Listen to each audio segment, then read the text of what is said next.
We're late. Well, we didn't leave you. It's match day 7. We're coming from Wednesday. You know, we had this little thing in the United States.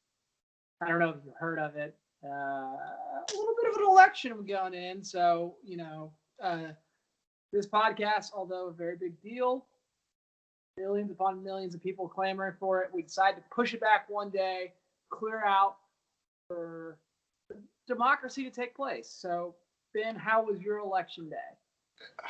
My day, it was terrible. It was busy. It was anxiety filled. I'm ready to talk about football for a break. I agree. I concur. I am even sorry for bringing it up, but I felt like I owed it to our legions of loyal fans to explain why we did not give them the methadone that they need on the hit of methadone they need on a Tuesday night. But Ben, it's match day 7. We're almost 1/5 through the season. Almost there. We're steaming towards 1/5 of the season. Narratives are starting to build. The table is very compact. Let's get right into it, Ben, with unfortunately your lot. Who is ill? Arsenal 1, Manchester United 0. This was Arsenal's first away win at Old Trafford since 2006. Ben, the important podcast question that I have for you today to lead off the podcast. What were you doing in 2006, the last time Arsenal beat Manchester United at Old Trafford? So what, 14 years ago, right? So I'll tell you exactly what I was doing. 14 years ago, I was starting my career at the company I'm still at. It was snowing and I got frozen in my car. So I was running late for work, didn't want to be late in my first week, couldn't open the doors, they were frozen shut, climbed in through the trunk, drove to work, got to the parking lot, and then realised that the trunk doesn't open and the only way you can get out is with the doors. And I was stuck in my car for about an hour with the heaters full blast, getting later and later for work. Yeah, that's exactly what I was doing 14 years ago. You didn't bang on the windows? I was trapped. You're in a big parking lot. No one can help you. I drove around, everything I could do to melt the ice.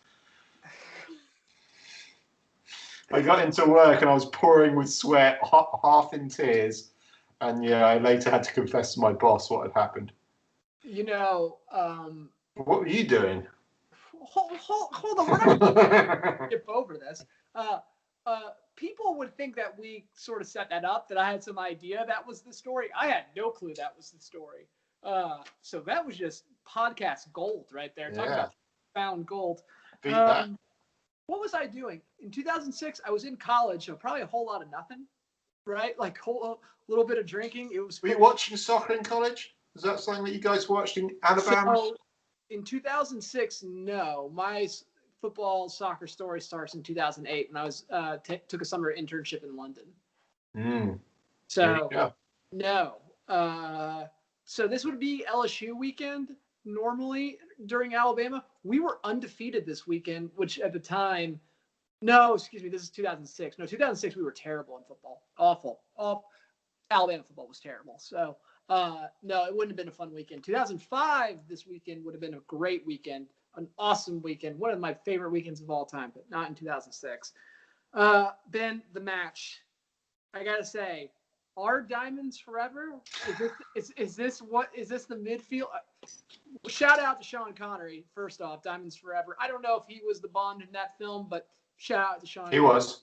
Oh, rest in peace again. But the diamond midfield here to stay. You like it? I'll tell you what. I love the diamond field on Football Manager. So when you're playing Football Manager Champion, it is exactly the formation to go to. Yep. Tried and trusted, you win all the time. It's a beautiful system, makes perfect sense. It doesn't make a beautiful system and make perfect sense in real life as well. And I think it just goes to show that he hasn't quite found the formation to fit all his players in. And the game against Arsenal, I think, was frustrating. It was a terrible game. It was probably as bad as the game, worse than the game against Chelsea. Man United played as bad. Just the gaps that they have between their defence and their attack is mammoth. There's no cohesiveness between the two. I can I can understand what he wants to get from the formation. On sometimes it's just without the ball, we are absolutely terrible. And I think that's where we fail. We've got no width. We've got no wide players, no fullbacks that can put in a cross. And I think the problem here is the creativity. And you can't just have Fernandez trying to ping long balls to no one. You're talking about like Fred and McTominay are not going to give that creativity. Let's go. Okay, I'll go a step deeper because I can see how they're trying to play. They look at that. They want to play counter-attacking football. That's exactly how Leicester set up in their title-winning season. They had holding defenders. They had Mahrez in the Bruno role. They had Rashford in the Vardy role, and they hit it long, and you hit them on the break every time. It doesn't work when Arsenal is sitting back. So you've got the wrong formation out the gate. Didn't work against Chelsea. They sit back. They're too wise to it as well. What we really want to do is want to play the triangles like Chelsea played that week as well. We want to push up, push high, play little triangles, work it into the box. We couldn't do that. We were just pinned back the whole time. It's a pretty sad state of affairs. We don't have the right system, and my willingness for Ole is to lose the job gets higher every week. We'll talk about that in a second. But I kind of want to talk about that midfield a little bit. Are we far away from Pogba being Ozil'd? Like that just excommunicado from the team? Because, I mean, what is he? Probably the most expensive player in the Premier League? Or at least he has to be the top 5. And he's 27. He's not a young guy anymore. It doesn't seem like he cares to be there. I think he only cares about playing for France. I think he cares. I think he's got the talent. I just don't know if we know what the right formation is. And I think some of this Diamond was testing that as well. How do we kind of play Bruno Fernandes and Pogba? I just think that he's just not good without the ball. He doesn't add a lot defensively. He doesn't track back. He doesn't work hard. He's a flair player. And I think he's brilliant when he's in the right system, the right team. I just don't think they found that at United. And you're right. I think unfortunately, that high price tag, they can't afford to do an Ozil and put him on the bench. Whew.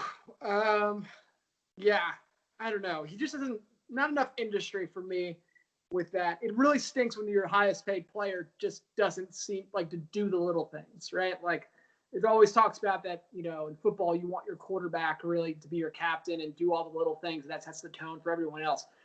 When Pogba's not doing the little things, it does not send the best message to the team. My analysis of this match is with that diamond midfield, you're going to need creativity from your fullbacks and thick boy on the left wing and Wan-Bissaka. Spider boy on the right. All I owe you is safe passage back to London, Snapchat, which we haven't talked about in this podcast before, but Wan-Bissaka has lots of things going on off the pitch. But on the pitch, he is probably the best one-on-one defender in the Premier League. He is crap, trying to pump in balls to the box. Mm-hmm. So if that is your plan to get width with that, I question the plan.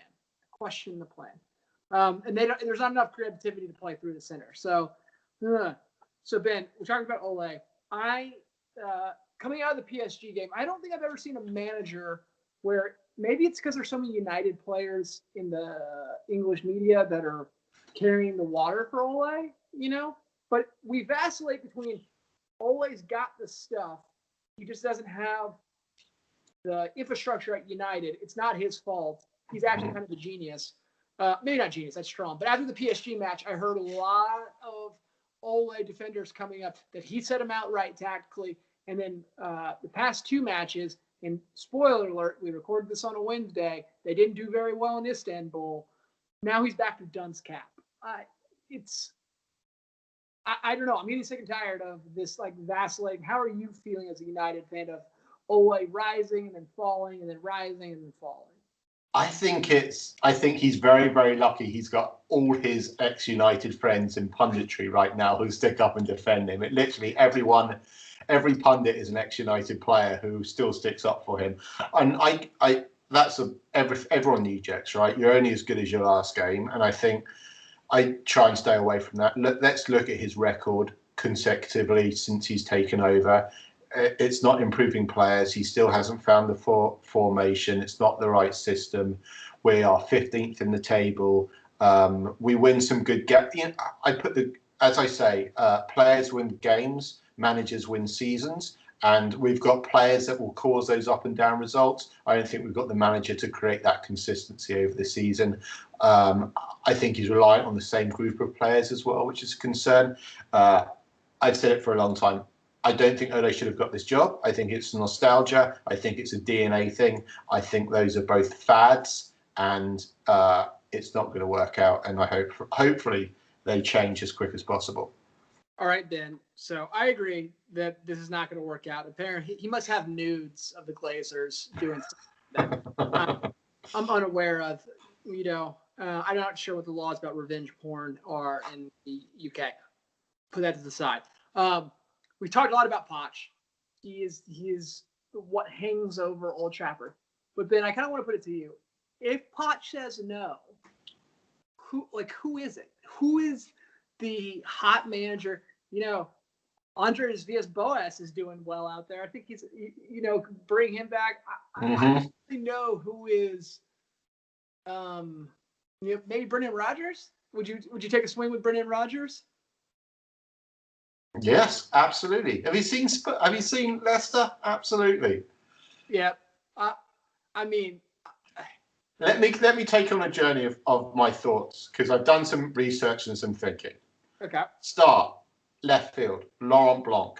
He comes back, ex United defender, could be solid. Oh my God. Imagine if Patrice Evra, he'd start crying. I quit on this manager. He's ruining my club. Let me tell you realistic. So I think the most interesting thing is that Man United used to be one of the top 3 jobs in football. It used to be Barcelona, Real Madrid, Man United, that most football managers would think that is the top job to go to. Now I feel that it's a poison chalice. It's dysfunctional board. Not many people want to go there anymore. So I think we're lucky to get who we get, and it's been a bit of a roller coaster merry-go-round so far.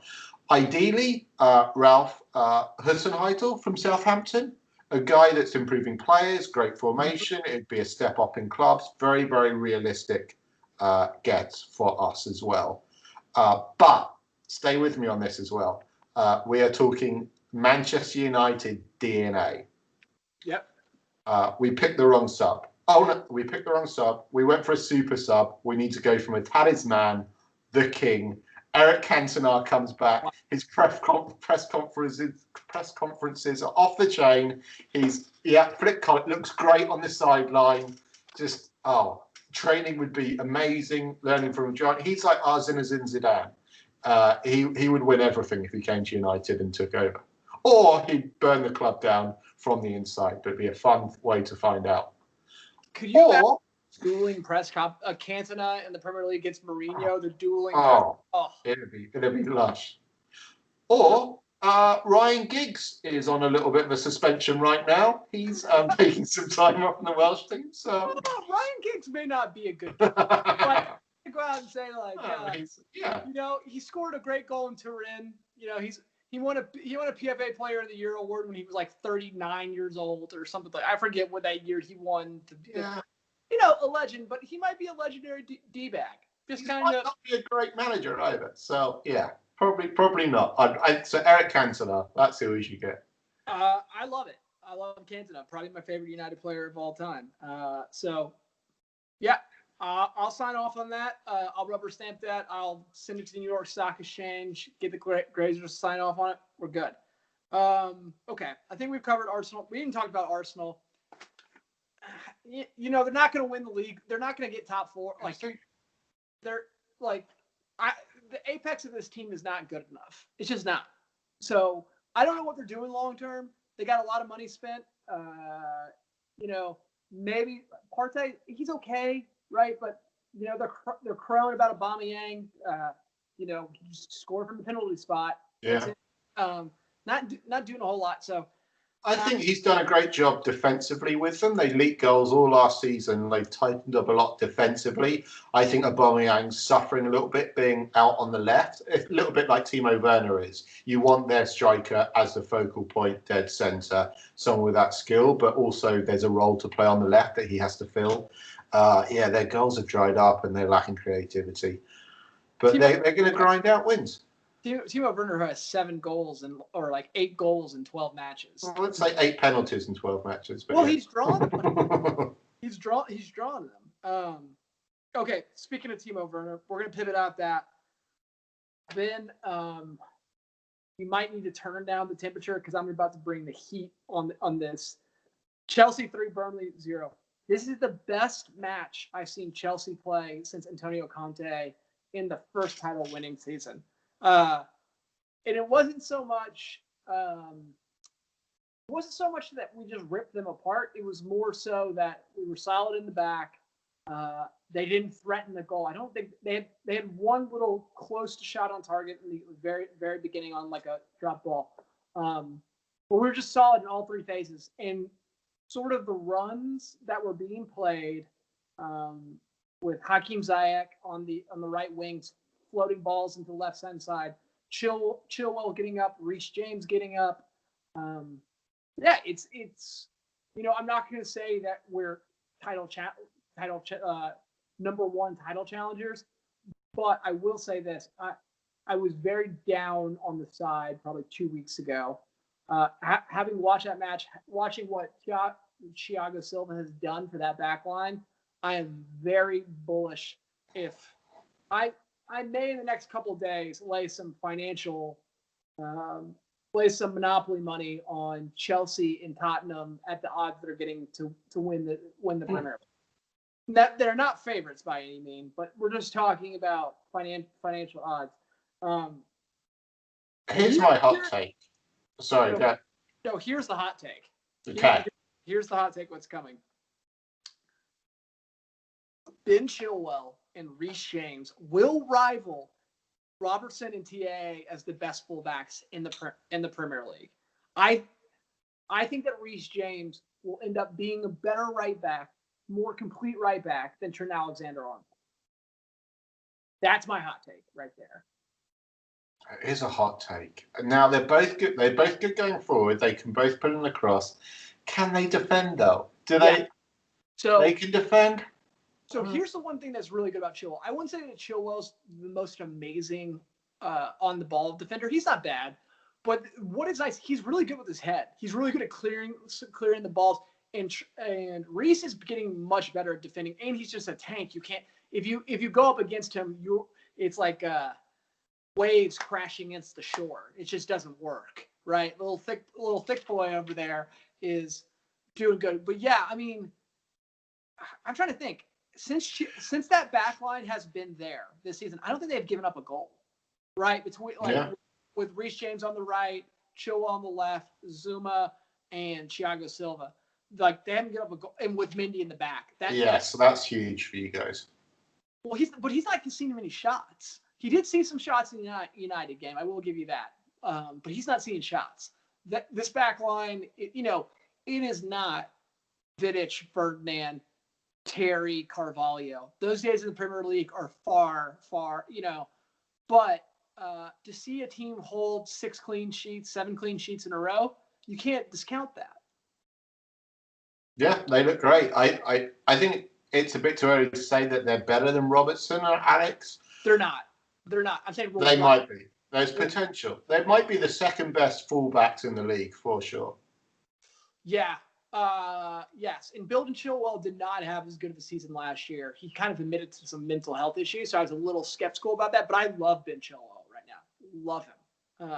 We've only got one left-footed English player, so we need to wrap him in cotton wool till the Euros. Well, because they played Trippier at left back, and he might be done for gambling, right? Really? Oh man. I think they dropped him, didn't they? Yeah. I think he might be done for gambling. Let me say this about Chelsea. They looked great. They played beautiful triangles, work their way in. They also look very unselfish as well. They kept feeding the ball, finding the passes, set each other up when they probably could have shot. And I think there's probably a lot of credit here to Lampard for creating such a cohesive system so quickly, bringing those new players in and adjusting. And the sign of a good manager is you already have a good system, and that any player can swap in and out of the system without really having a huge detriment to the play.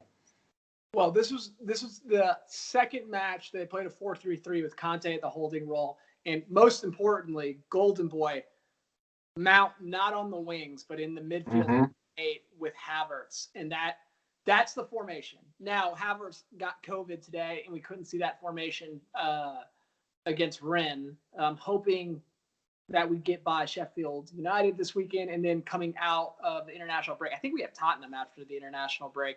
But that 4-3-3 formation is really what I like to see. Anytime Jorginho's on the pitch, Chelsea sucks. Like he's too slow. Then you could outrun Jorginho. It's terrible. Okay, enough of talking about Chelsea. Ben, I don't know if you know this, but the king of White Hart Lane has returned. Gareth Bale on the score sheet. Tottenham 2, Brighton 1. I am decidedly not a Spurs fan, but I got the feels, the emotional feels when Gareth Bale flicked his big noggin in kind of an underrated good header to drive the ball in, right? Great neck strength to get that ball all the way across. So I was really enjoyable. I like Tottenham a little bit more now Mourinho's there, but really enjoyable seeing Bale being so happy scoring that goal. It was good anticipation as well. I think that most other people would have thought, well, it's going to get cleared. Someone's going to get a touch of it. I think the two people in front missed it. He was still there waiting. And as you say, he was some distance out with a softer cross. So to put that strength behind it and put it in the back of the net, that's huge. I want to see him score more with his feet. You don't buy Gareth Bale for his heading ability, do you? You buy him for his raw pace and power and precision. And I like to see him smash them into the bottom corner like he did before he left. You also buy him for avant-garde hairstyles. Yeah. You know, once he came back from once he went to Madrid, he really upped his what's going on with the facial hair head situation. So you've got to. Yeah. We've talked about England. We're a bit of an English national podcast. Tarek Lamptey for England, another right back. I mean, he's not really a right back; he's more of a right wing back, but he keeps making an impact for little old Brighton. And he's tiny. What is he, 4 foot tall? He's a baby. That's why you can't play him at right back. I don't know if you can play him in a 4. I don't think. How's he a defender? I don't think he can be anything. He plays the wing. You know, he plays a wing back position, right? Like, so he doesn't have to. He defends as a 5 instead of defending as a 4. I don't know, but you know, what's it called? Southgate, right? Like Southgate tends to play a 3-man back line, right? If that is the system, he is and we're going to talk about another player. I sort of like the one thing I like and don't like about soccer sometimes is that because substitutions are so limited, you can't have those like very specific players and like to play them in very specific things, like a sport like football where you can have a receiver who has one defined skill set. And you could try to, like someone who's very, very tall, and you could throw it to him on the goal line, or someone who's very small and you use him in very certain situations. But Lamptey is a one-trick pony, but that trick's pretty good, right? Like he is the. What's that trick? Pace. Pace, yeah, pretty much pace, and being a passable defender, not a great defender, right? You know, I know he can read the game. He's not, Sean Wright Phillips had pace, right? Not Aaron Lennon had pace. Doesn't necessarily make them a good player. Lamptey has some other stuff, right? Did you see that Bayern Munich and all these European big teams are coming in and potentially bidding for him? So he might be prized away. This might be only one season with Brighton before he goes to some big club. Well, you can't play him in a back 4. He's too small. I mean, that's fine. Bayern Munich will be fine. They just want someone to go forward and cross it in. Wing backs are hard to come by unless you're England. Now, Who are you going to play Lamptey over? Alex Arnold? Trent Alexander? I mean, that's what. Well, I mean, we have right backs. So you have Bissaka, Alexander Arnold, Reece James, Lamptey. The reason why Lamptey's not at Chelsea is because of Reece James. He didn't want to. He felt blocked by Reece James. Mm-hmm. Bissaka, Trippier, if he's not the game, like Walker. But just one left back. There's one left back in the entire country. It's Ben Chilwell gets hurt, England's screwed. And yet Kyle Walker keeps all of them out. Oh yeah, Kyle Walker scored a good goal this week. Yeah, a nice goal. Not on our rundown, but Kyle Walker. I thought he was dead. He's a company substitute. Yeah. Okay. Enough about that match. Been probably the most entertaining match of the weekend, but it was only entertaining in the last 10 minutes as much. Aston Villa 3, Southampton 4. Ben, we've talked about him kind of a lot, and this is another specialty player. But God, his trick is very good. James Ward-Prowse, in the world of Messi, of Ronaldo, of name another great free kick taker. It's escaping me, right? James Ward-Prowse is the best free kick taker on the planet Earth.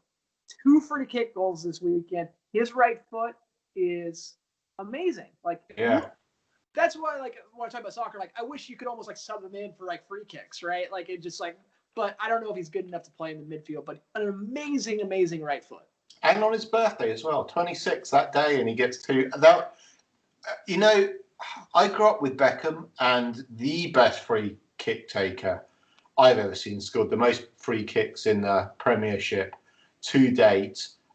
Next is Henry, but those free kicks were of the highest quality, especially that second one and how close he was to put it in the corner. He doesn't quite have the whip that Beckham had, but he does have that control similar to Ronaldo, that it's almost just hit with pace and accuracy and some whip as well. Beautiful. It's a good free kick is a thing of beauty and something that we've missed sorely for a long, long time. So yeah, long live Ward-Prowse. Happy birthday. Happy birthday. You've been alive since World War I, but you're still just kicking him in. He's, imagine the type of soccer balls he was kicking. The reason why he has pace is he was kicking rocks in World War I across the no man's land to the Germans, just kicking helmets and rocks across all the no man's land from the trenches. You think Grealish is tired from carrying Aston Villa every week? I mean, he is just gonna pull Gareth Southgate's pants down and say, "You have to play me."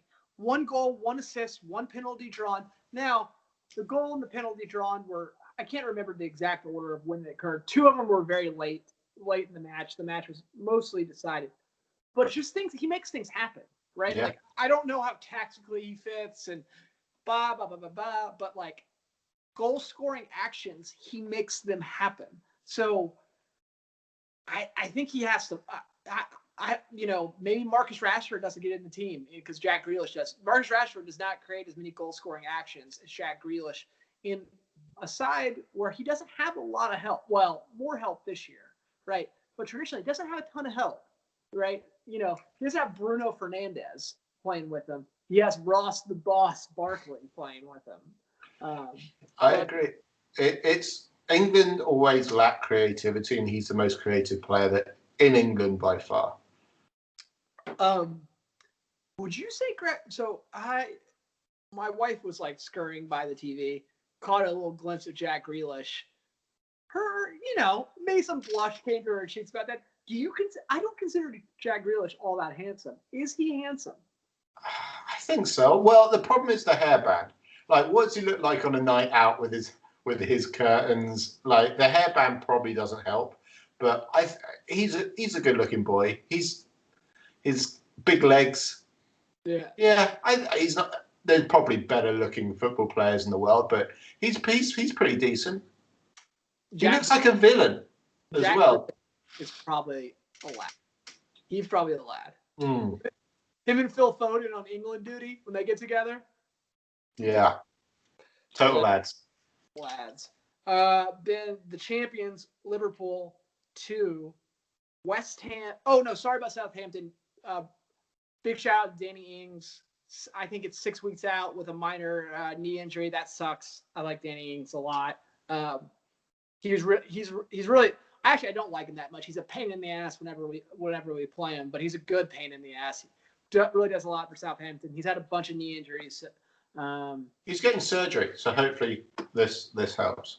Yeah. And now's a good time to have it as well. We've got international break coming, so.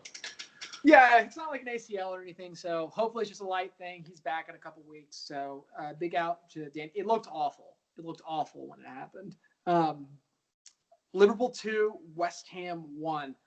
I'm like, Diego Jota is really, really making me eat crow. I know this is a Premier League focused podcast, but he absolutely destroyed Atalanta in the Champions League. He has the go-ahead goal with a lovely, lovely pass from the steroid freak himself, Shaqiri. Plays goal.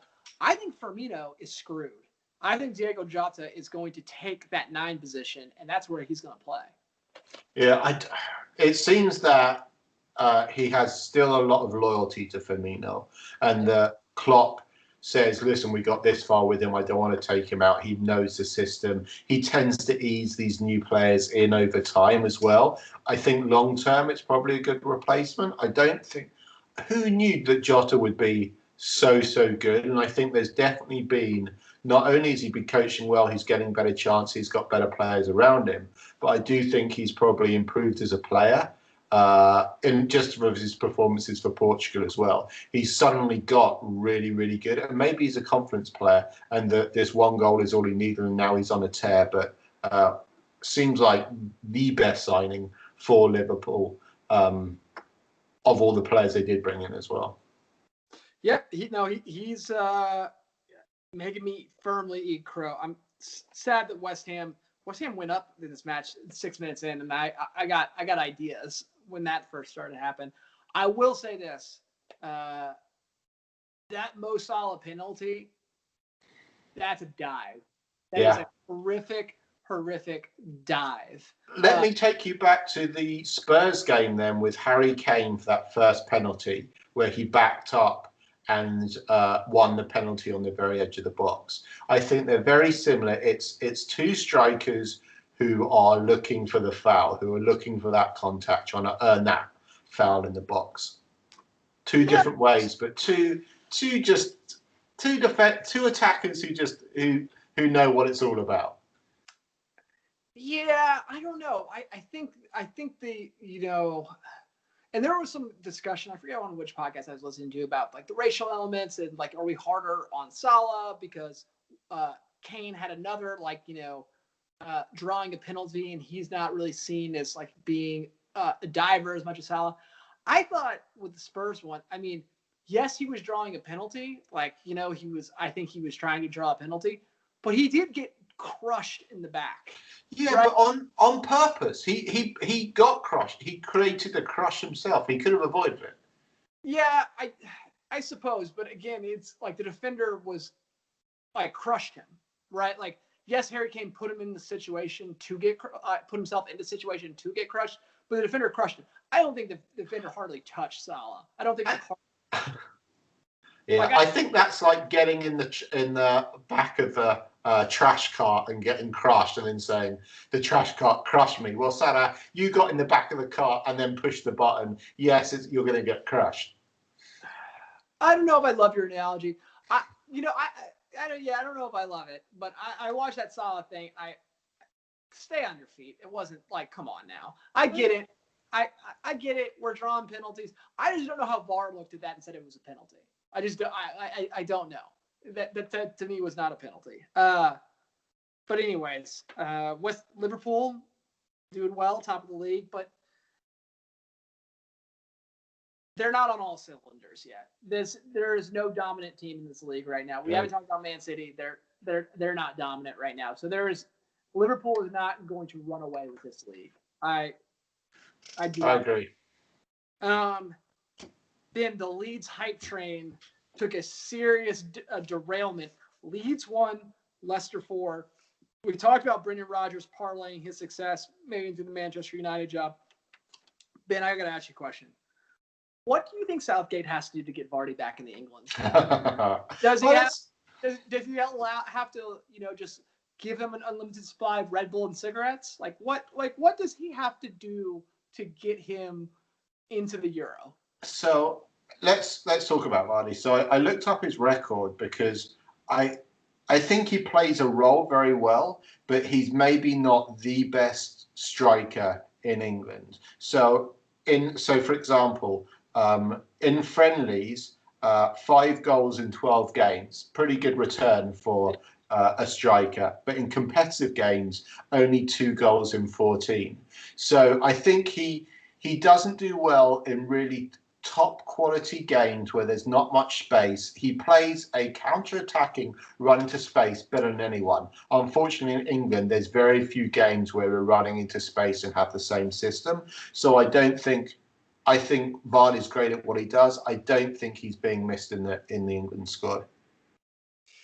Well, he never did well when he was there. Well, yeah. How many times is he going to, in those 14 appearances, how many times was he starting, right? Because Kane has that position on lockdown. I just think he has, again, we're talking about someone with a unique skill set. He has a unique skill set that if you do, maybe he's not the starting striker. Maybe he's the third choice striker. Like, I would take Vardy over Tammy Abraham, right? Easily. It wouldn't even be a question for me. I think we've got a lot of choice in that area, and I don't think we need to go back to Vardy. I think we've tried it; it was okay. Now, if he was tearing up for the England shirt, I'd say definitely bring him back, but he's not. Let me tell you this as well. So this is my theory about Leicester: is they are, and it's not a very hot take, but they are the best counter-attacking team in the Premiership. And why they do so well is they're probably the only team that's learned how to beat a press. Or they can beat a press better than anyone. And it won them the league. What they do well is defend, soak up pressure, hit them on the break, long ball to Vardy, runs onto it, either puts it in himself or pulls it back for someone else to finish. And I think that team is always going to be or give Leeds a very hard time, where they like to overload, they like to push up, they like to attack, they like to press high up the pitch. Leicester are probably the best team in the Premiership to beat a press, and they're always going to struggle against that team if you're not going to change your tactics each time. Brendan Rodgers learned under the wing of Jose Mourinho. Who would I say Tottenham? I would say either Leicester or Tottenham. I think that Tottenham this season has proven very good on the counterattack. Very, very, very good. With Son basically playing the Vardy role, Kane dropping deep and pinging balls to Son. They're great. Like, Leicester's great. I love counterattacking football. And I think Spurs and United are all trying to emulate that Leicester way, that sit back, break fast, long ball, beat the press. And no one does it or has done it as long as Leicester. Agreed. Then we're going to go to the winners and losers of the week, as we do. Ben, I think the winner of the week, I don't even know, it was his birthday. So it's a double easy for me. James Ward-Prowse, winner of the week, 2 free kick goals. Everyone's marveling at him. I think this is pretty obvious. If you say anyone else, I think you are not intelligent. No, I agree. I think I'd give it to him. You know who I'm giving it to, though? I'm giving it to a competitive league. As she said, This league is wide open. I don't think there's anyone running away with it. I think there's lots of surprises in the table. I think there's lots of average teams doing really well and lots of good teams or supposedly top 4 teams like United and Arsenal who aren't doing well. And I think it's open. Given the dominance of just 2 teams in the last 2 seasons, it's going to be a super exciting season this season. Let's just hope that COVID doesn't ruin it for everyone. Yeah, usually there's one upper mid-table stalking horse team that's going to push the top 4. It seems like there's 3 of them this season. Mm-hmm. You have Wolves, you have Leicester, you have Everton, you have a bunch of different teams that can push for those. It seems like they can push for those European places, or even maybe the highest of European places into that top 4. I agree. Competitively, that's a good shout. Ben, the loser of the week, I'm going to say all the former United players that are pundits that are carrying the bag for Ole. Tough week. Tough tough week for Mr. Ole Gunnar Solskjaer and his cronies. It's getting hard to defend him and hard to find reasons. I agree. I'm giving it to, I think, Burnley and Sheffield. They are absolutely dire and in big, big trouble. And it's hard of what great seasons they had the season before. This harder drop off already. They are struggling, and I'm not sure they're going to be able to turn this around. Oh man, I have a soft spot in my heart for Sheffield, but yeah, I don't know how that team scores goals. Having watched them, I'm going to watch them a little bit closer this weekend as they play Chelsea. But watching them play Man City, not a lot of threat going forward. That is over center backs. It seems like the league has figured out, and they signed that guy from Liverpool, Ryan Brewster. Ryan Brewster, yeah. Yeah, paid a lot of money. That seems like very much a Dominic Solanke to Bournemouth type move, where it's like, I don't know if the supposed wonder kid from a Big Six club coming down. I don't know. I'd rather want to try to get him on loan instead of paying 20-something million for him. He scored that wonder goal against Everton in the FA Cup when they were playing all kids, and I think he's heralded highly. It's a last gasp move. It's a little bit desperation, and I think everyone thought he'd hit the ground running, and I think he just needs to get the ball. Ryan Brewster, former Chelsea academy player. Chelsea lost the FA Youth Cup to Man City 3-2. I think it's like the fourth time in 6 years. Something ridiculous about those two sides meeting in the Youth Cups every single year.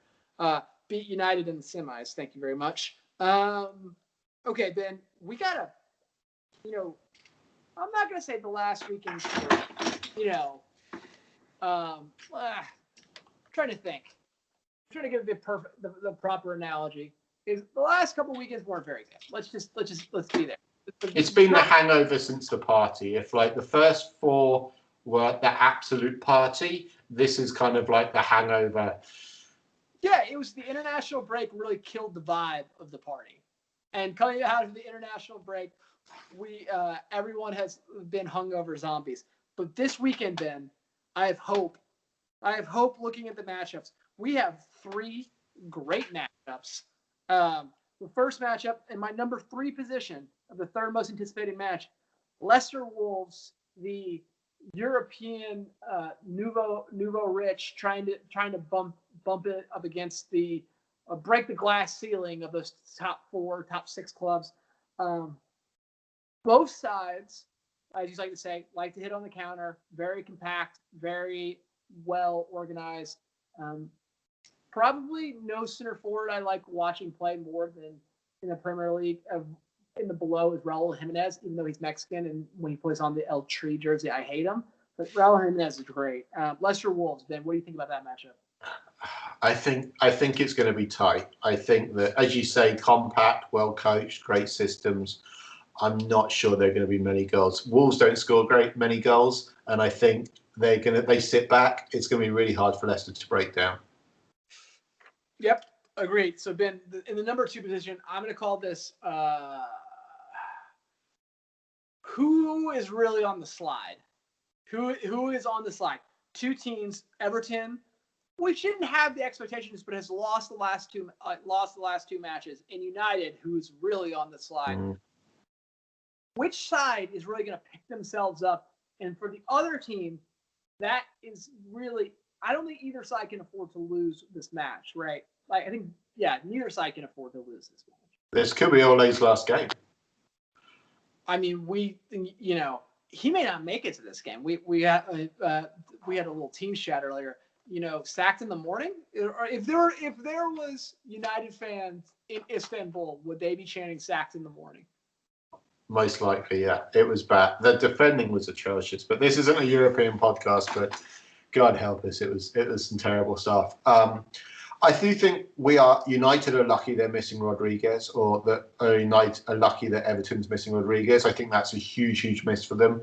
I think United play better away. I think Everton might think they're for the taking, and that's when United hit back with. This might play into United's hands on their counter-attack football, because they can counter-attack. I think James had a testicular injury. Yeah. Really hurt my fantasy, I didn't realize that he had a testicular problem and that he wasn't going to play. But hopefully his little Hameses have recovered and he's full speed. Maybe. But Ben, really, it's pretty obvious. The number one match this weekend, Man City, Liverpool. Man City quietly has kind of turned it around in the back, not shipping goals, not scoring a lot of goals. Yeah. They don't have a striker. They've been playing that new Spanish guy through the middle. There's talk that Jesus and Aguero will be maybe fit for this match. So a somewhat full-strength Man City versus a somewhat full-strength Liverpool.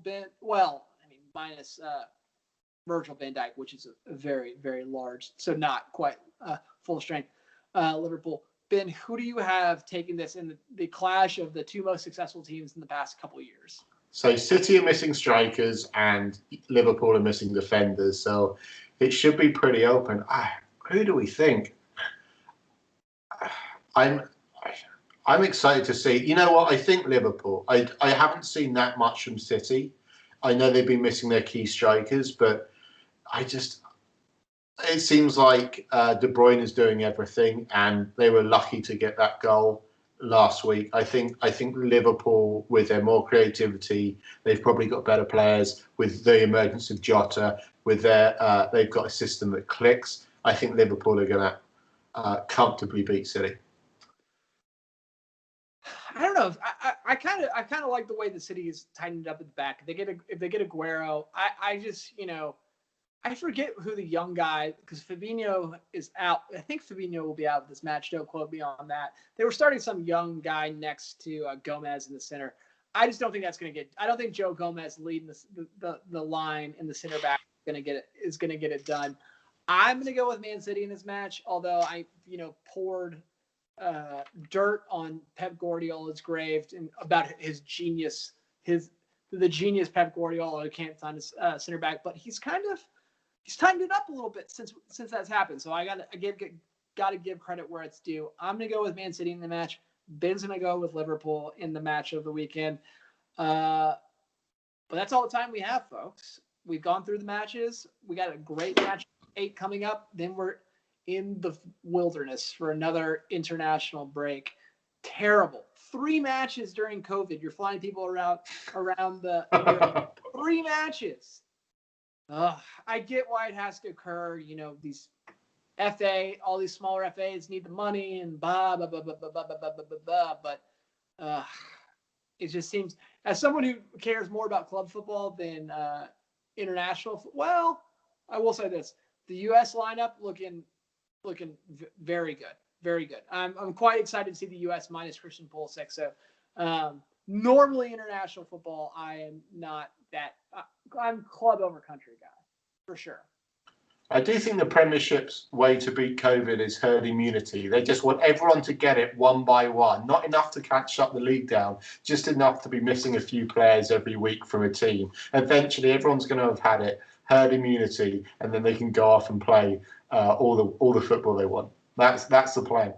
Ben, you sound like a Republican strategist. They're not wearing masks. All right, Ben. That's all the time we have. Thanks for that. I'll see you next week. All right. Bye-bye. Later.